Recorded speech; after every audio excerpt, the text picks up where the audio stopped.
the fourth step, giving the actions of our Creator a name.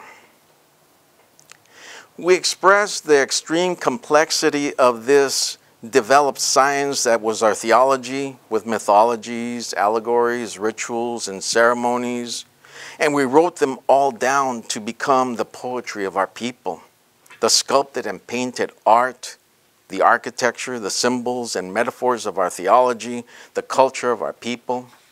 The theology became a part of our lives, the heritage of our Nicantlaca nation. This core of our theology was begun long before the Olmecs, over 6,000 years ago, and was passed on to the Maya, to the Mexica, and to all of the civilizations and cultures of our people throughout our continent. We had studied and restudied our theology until it became a part of all of our thoughts, a part of the language of how we saw the world, a part of all of our people's lives from birth to death.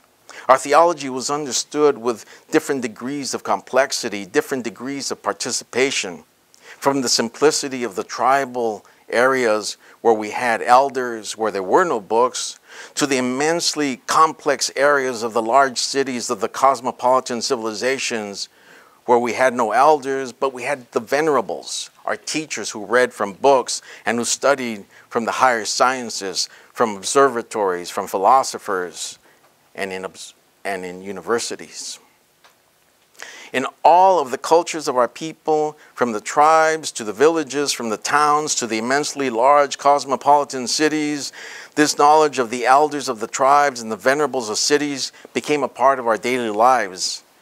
In all the degrees of understanding our theology, we acknowledged our oneness with the universe, our oneness with our Creator. We made continuous studies and made our daily acknowledgments to our Creator in the form of warrior society-conducted rituals and ceremonies that were educational and sacred.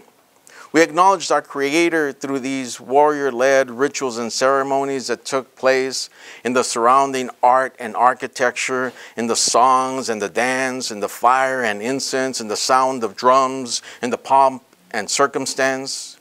We did all this while affirming that we would live our lives as warriors for our people. We were all warriors in those days. We were warriors for our people from birth until death, men and women, young and old. We made constant collective warrior pledges to our Creator to keep courage, honor, and to be defenders of our people, to be devoted children of our Creator. It was that way. It will be that way again. The Tlamacas Tecuihuaque, the warrior priests, were always the authority in our societies. They defined our theology. They defined our sumptuary laws, the laws of who could participate in the rituals and ceremonies, the high, sacred, and the regular rites. They educated us, conducted the rites of puberty, rites of naming, rites of warriors, marriage, education, rites of granting rank and merit, tattoos, piercings, body paint, feathers, capes, shoes, bells, drums, funeral rites, the rites of acknowledging our Creator. It was all under their authority. They authorized, protected, kept sacred all aspects of our theology. The Tlamacas Tecuihuaque were the knowledge keepers, the ones who kept things sacred and respected. The Tlamacas Tecuihuaque and the warrior societies were the judges, soldiers, police, courts, executioners of judgments, the enforcers of sumptuary laws. There were no rituals or ceremonies allowed without the authority of the Tlamacas Tecuihuaque and the warriors. The Tlamacas Tecuihuaque and the warriors were proven in battle, studied warriors, honored warriors.